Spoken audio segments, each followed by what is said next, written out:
Welcome to the exciting world of tourism and hospitality. Now we are going to discuss the next presentation, which is in continuation to the travel agency we've discussed in the first two presentations. The idea of this presentation shall be to clarify the following: the travel lingo, which we'll discuss now, information about ticketing, information about travel documentation.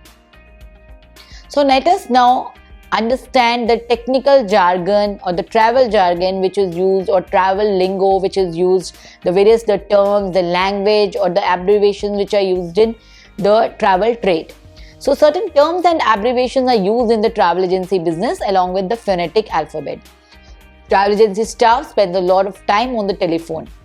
Often they are dealing with cracking lines and with people whose accent is unfamiliar. In these unfavorable circumstances, we often trying to dictate or to hear reference numbers on which somebody's travel plans depends. In order that there should be less confusion, no ambiguity and more clarity, you will hear people using a phonetic alphabet. As a student of travel trade also, you should be very well aware of the languages, the technical travel jargon, in which the travel trade people speak. This is your future, because tomorrow you might be working for a travel agency or you might start your own travel agency. Then you should know how to talk. Like example, you open your own ticketing department. Now people, that's why we discuss this phonetic alphabet, that you may not be able to hear properly, and that one mistake in the spelling may not allow that traveler to fly only. So that's a big cost for a travel agent, because it would mean loss of business with that client forever. And not only him, he would tell other 10 people that this travel agent is very unprofessional. So he will not travel with you. So you have to take this very seriously. You must understand these, in fact, learn by heart these abbreviations, these travel lingo, and that becomes very helpful when you're working for a travel company, travel agency. So the name given to each letter has been carefully chosen because they don't sound like much else, and there's a little scope for error. The system is known as phonetic alphabet. The phonetic alphabet is a means of giving correct information such as client's detail with a much reduced possibility of error. Suppose I have to tell my ticketing agent to issue a ticket for a particular person. So the spelling, there's a high probability of a mistake of the spelling. So with this, if I use the correct, the language, the technical jargon, there would not be any room for ambiguity. By giving names to each letter of the alphabet, it is possible to relay information accurately. So let us go through them, which you must know. Which A stands for Alpha, B for Bravo, C for Charlie, D for Delta, E for Echo, F for Foxtrot, G for Golf, H for Hotel, I for India, J for Juliet, K for Kilo, L for Lima, M for Mike, N for November, O for Oscar, P for Papa, Q for Quebec, R for Romeo. So all these. S for Sierra, T for Tango, U for Uniform, V for Victor, W for Whiskey, X for X-ray, Y for Yankee, Z for Zulu. Example, let me give you an example. Suppose I have to write the name of Zian. Zian is traveling to London. So Zian, I would tell my agent Z for Zulu, I for India, A for Alpha, N stands for November, Zian. So that way if I will give the phonetic, would be able to understand more. Now let's come to the second aspect of travel agency terms which are there. So when you're working for a travel agency, there are various terms which you must be aware of. Number one is booking or reservation. This is a seat, room or other service to be provided to a travel agent or to a traveler or a hotel guest at some future date or time. When a reservation is made, it is the promise to provide the client with an agreed product or service for which the client promises to pay. So reservation contains details of the client's name, address and the type of service to be provided. This could be an airline ticket, a hotel room, a meal in a restaurant, etc. Sometimes we hear that please make a reservation for me in a hotel, or make a reservation at 8 o'clock in this restaurant, or make a reservation for me in a particular airline. You're traveling by Emirates to Dubai, or you are staying in a particular hotel. I want to make a reservation for 2 nights in Hotel Holiday Inn, example. So this reservation means that you are giving a confirmation that you are going to stay in this property, or you are going to avail this service or a ticket, on a particular agreed date and time. Next comes this option. An option, or more correctly, an optional booking, is a reservation which is held for a fixed length of time only, and at the end of that time it must be confirmed and paid for or cancelled. Always be sure to establish whether reservations are confirmed or not. Option is, many tours are not given as a mandatory option. Like as I gave you an example of Mauritius, where you can, if you have an option of taking an excursion tour or not. If you wish, you may opt for adventure or water activities, a visit to the island. Otherwise, visiting the nearby places for water activities. If you're not interested to pay for that, you do not like doing the water activities, you may skip it. So that is purely optional choice with you. So then we have confirmation. Confirmation, this is a clear statement which ensures that the service to be provided is held fully available and will be paid for. So confirmation shows that this is a choice with you, whether you want to confirm the service or not. So what I discussed with you was earlier was optional, that it's an option, it is not mandatory. And option is, there are different choices. Option, like I'm given a option of 2 hotels. So I have 2 options, whether I want to take this hotel or the other hotel. Or I have the option, I want to opt for, maybe one package or the other package with the travel agent is offering me. So there is a difference. Optional means you have a choice, means the optional excursions which are extras, you have to pay separate for them. They are not covered in the cost of the package. And option is, there are 2 or 3 options given to you, and out of that you select either one. It could be the package choice, which could vary in terms of inclusions, or it could be the hotel property, or it could be the airlines, and you have to choose between either of those. So we have discussed confirmation. Now we come to overbooking. Overbooking occurs when a hotel sells more rooms than it has available, or an airline sells more seats than those that actually exist on a flight. So you might overbook thinking that many people may not turn up, so you don't want the flight or the hotel rooms to go empty, so you may overbook sometimes. But this can backlash also. If everybody turns up, then you might have to ask people, like for airlines give you airline voucher. They might ask you to bump off the flight, and then they might ask you that they will accommodate you in the next flight. So this overbooking has its pros also and the cons also. Industry principle, it can be described as a primary provider of service, like we have the airlines, we have the hotels, so they are the industry principle. Deluxe hotel. Deluxe hotel, a hotel which is the highest standards of services and facilities are the deluxe hotels, which have the best of the services. We could say the Le Méridien, we could say the Taj, and all these are deluxe hotel properties which are very, very giving the best of the properties. Then we have the tourist hotel, which are budget properties which offer a low price range for people who are budget travelers. This is a good choice. Resort hotel, which mainly caters to the holiday makers and which contains a high level of leisure facilities within its complex. Generally, resorts are scattered units, and they are in more scenic locations such as hill stations, by the sea, all these places. And then we have the double room, a room for 2 people with 1 double bed. Twin room it's basically we have 2 different beds for 2 different beds which are separated by a headboard or a table in same room. So 2 people can stay in 1 room, but they would have 2 separate beds. Single room is 1 person can only stay in 1 room. Like we have the single supplement which we pay for. Then hotel rate, the prices change by a hotel for the various types of room on offer. These are prices which are charged by a hotel. That's a hotel rate. And then we have the rack rate, the hotel rate charged to someone who just inquires. No special prices are given, but that's just an inquiry. You might have seen generally mentioned, the room tariff is mentioned in the hotels also. Its published rates are called as basically rack rates. Then we have the full board American plan hotel rate, which includes accommodation and 3 meals. All meals are included in American plan along with the hotel stay. in the breakfast, lunch and dinner included. Harbour or modified American plan is where it includes accommodation, breakfast and either one of the major meals, that is lunch or dinner. Then we have the continental plan or bed and breakfast, hotel rate which includes accommodation, breakfast only. Then we have the European plan which has room only and there are no meals are included. Then we have the next check-in term, which is at the airport, passengers check in when she goes through the formalities required to board an aircraft. So generally the check-in will happen at the check-in counter at the airport of the respective airline which you are flying with.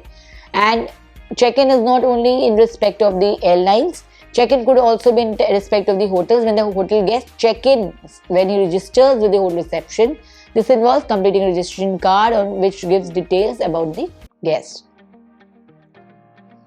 Then we have the checkout. Checkout is basically when you are moving out of the hotel after having spent a good time there.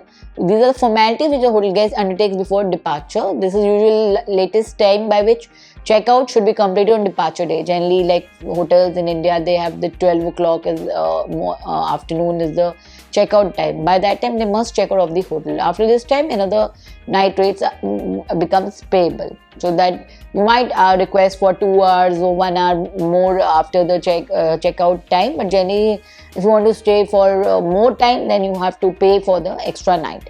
Then we have the cancellation fee. This is the amount to be paid by a passenger or guest who cancels or fails to use a reserved flight or accommodation.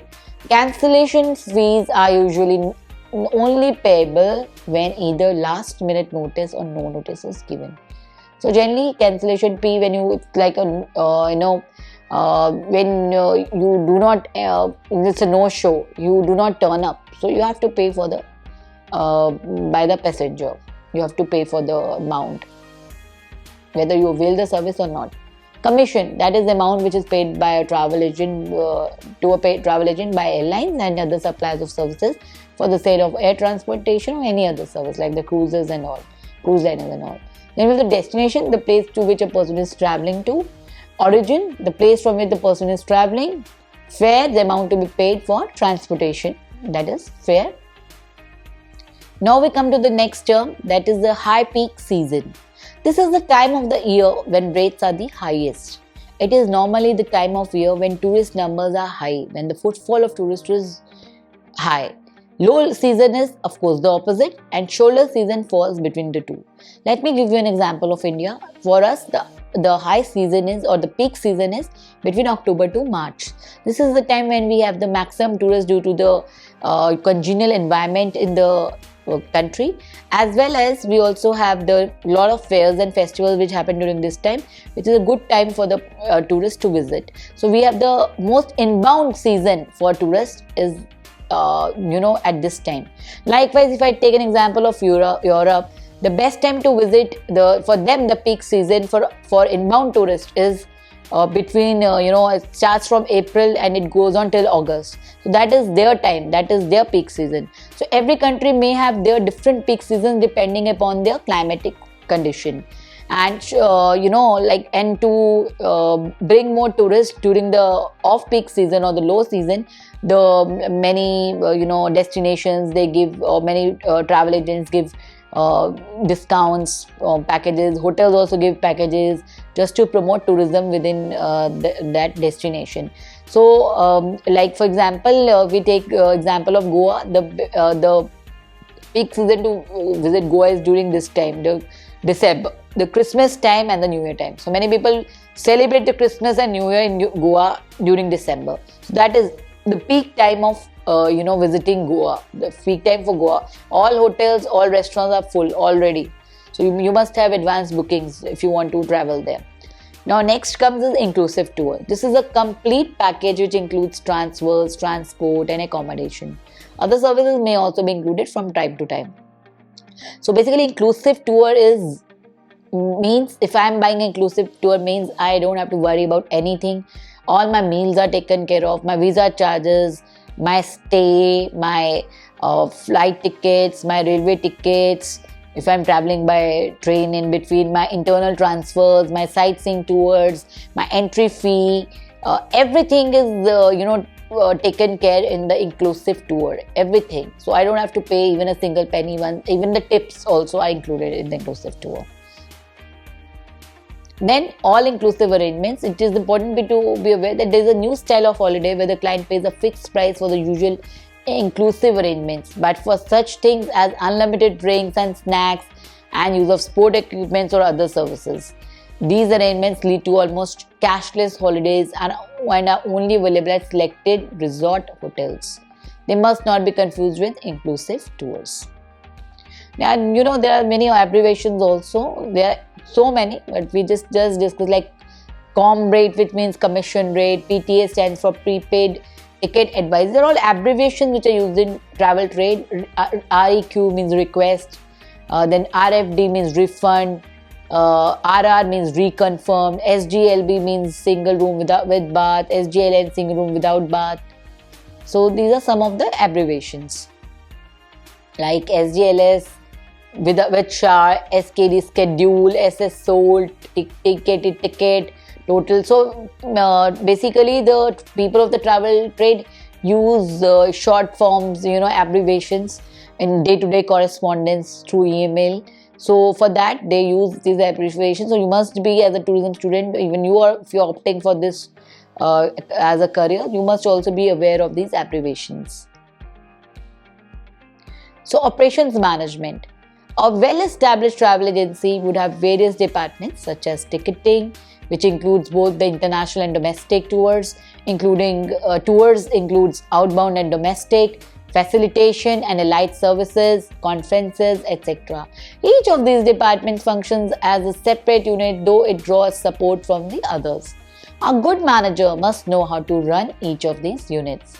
It is also essential for tourism professionals to be aware of these aspects, as such knowledge helps in dealing with other organizations. Now, let us come to ticketing. Booking and issuing tickets is a major operation of the travel agency. It is essential for a travel agency employees to have knowledge about air ticket in the international as well as domestic sectors.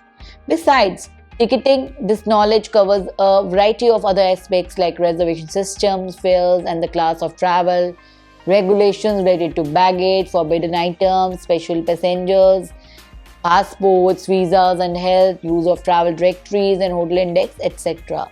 So when you are opening a ticketing department, you must have full knowledge of the ticketing, and you must have done various courses in that. You must know what are the airlines regulations, what are the prohibited items, what is allowed in cabin baggage, what is not allowed, what are the check-in baggage allowance, cabin baggage allowance, what are who are considered as special passengers, information about passport, visa, everything you should be aware of as a ticketing agent. Ticketing is very important. So a travel agency manager or an employee must know the various procedures related to these aspects. We must know this as a student of tourism that ITAS divide the world into 3 geographical regions, which are referred to as traffic conference areas. We call them TC area 1, TC area 2, TC area 3. So there are different parts of the world, countries of the world which are divided into different regions. You should know which region, for which country falls in which region. It's very important from the ticketing purpose, and you must be very thorough with these. For your geography should be very much updated for this. In order to issue tickets, you must be well aware of these areas. Then we also must have knowledge of the fares, the classes in the airlines and other services. Airline fares can be divided into normal fares and special fares. Normal fares have few restrictions. They allow travel on any day of the week that there is a service, and changes, cancellations and refunds can be made without any penalty. So many people travel on normal fares, but generally they are on the higher side. However, special fares are lower than normal fares, and there will be restrictions concerning the dates of flights, the length of stay, and especially refunds, cancellation. There are a lot of penalties on the cancellations, refunds, and changes to the timings will be restricted or totally forbidden. So you may be aware that most airlines offer 3 classes of services on the international flights, and these are referred by different codes, which are first class, code F or P, business class, code C or J, economy class, code Y. So the first class is the best class to fly with, then comes business class, and then comes economy. Not every airline offers all class zone flights. We must understand this. And as you would expect, the higher the class, the better the comfort, space, and facilities that airlines has to offer.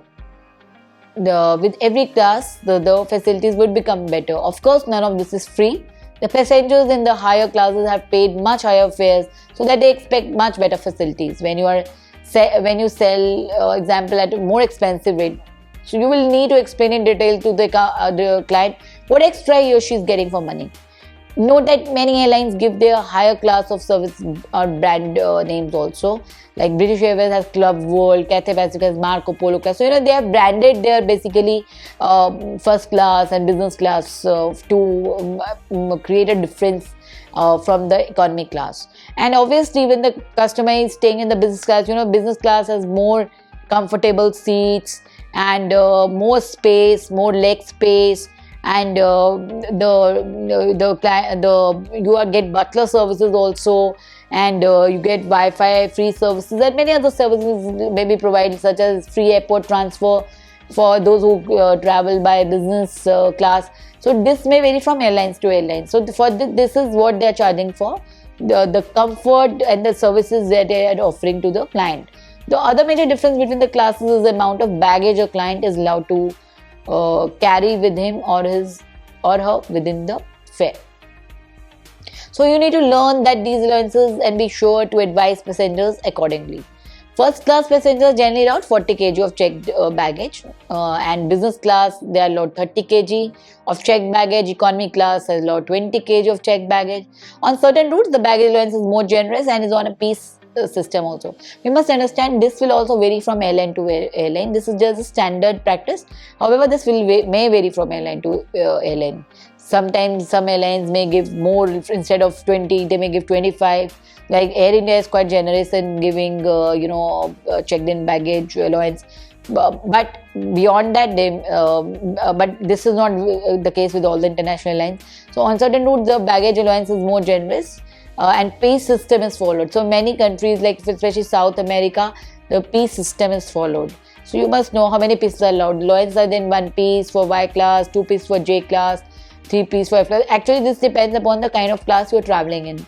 And then also there is a capping on the maximum size of the bag which you can carry, which should be the sum of height plus the length. So generally the carry-on baggage is 5 to 7 kg which you can carry. And the number of pieces would also again vary on the carried baggage depending upon the class of your travel. So that does not mean that you cannot carry extra baggage. You are most welcome to carry extra baggage, but you have to pay for every kg much you are carrying, and that depends from airlines to airlines. Some people who wish to travel, because this is the baggage allowance which is provided by the airline. Beyond that, whatever you carry, you have to pay for it. Some people wish to travel with more luggage than it is permitted under their free allowances listed above. So airlines are not obliged to carry this excess baggage. However, they will often do this at a price. The baggage is weighed, the free allowance deducted, and then the client must then pay the excess baggage charges, which are calculated to a formula. So excess baggage you have to pay. So other advices for passengers are like, you're also supposed to inform your client about the forbidden items. Many things like sharp things are not allowed, liquid items are not allowed, especially in the cabin and baggage. Weapons and ammunition, obviously, gas containers, explosives, live creatures, radioactive materials, these all are not allowed at all. So you must tell your client about this as a travel agent. Many airlines are able to offer help to the passengers, especially needed. Many special clients like parents who are traveling with small babies and young children with parents, unaccompanied young children, physically challenged, disabled people, sick people. So the airline staff may offer help to such passengers, to the people who have special abilities, physically challenged, all these. So the next part is the travel documentation, and vital part of passenger briefing is advising passengers, especially on international journeys, about the documentation they are required to carry. So they must carry the right documents like the travel, the passport, which should be valid for 6 months from the date of travel, and so that it should not expire when you are traveling within a country. You must have the right visa with you.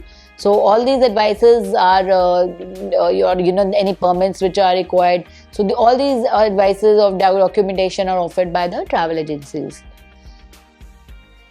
And the visa also, they provide full support.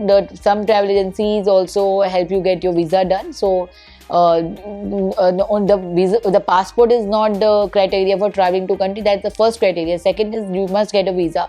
Many countries have visa on arrival, but many countries ask you to take visa prior from your country when you are about to depart for their country. So you have to pay the visa fee, and you have to submit all the documentation.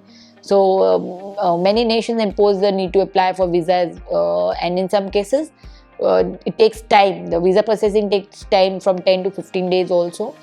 Such as countries like, if I am as an Indian, I am applying from here for UK or Schengen visa, Australia visa, make 10 to 15 days. So you should be accordingly, you should take time in hand. Then we have the health precautions. Details, advices may be found in the ABC Guide to International Travel. You should be aware that all health matters for travelers fall into two sections. One is compulsory vaccinations, which are important. Without a certificate, you cannot carry, especially for countries like Africa. If you are traveling in any parts of Africa and South America, you must have this yellow vaccination done with you. Advisable precautions which are not enforced but which are for the traveler's own good. Compulsory precautions are usually well documented, but a good travel agent will seek out the others and advise the client. So you must check which country you are traveling to, or are there any compulsory vaccinations or any advisable precautions that you must adhere to, especially if you are traveling during at this time of pandemic you are traveling. So you must check all the advisory precautions you must take. You must be sanitized. You must carry sanitizer with you all the time. You must carry, this PP kit with you all the time. So, all these things, whenever and wherever are required, the advisable precautions, should read the travel advisories also, and or the compulsory vaccination, you must take care of that. So with this, I would like to recapitulate what we have discussed.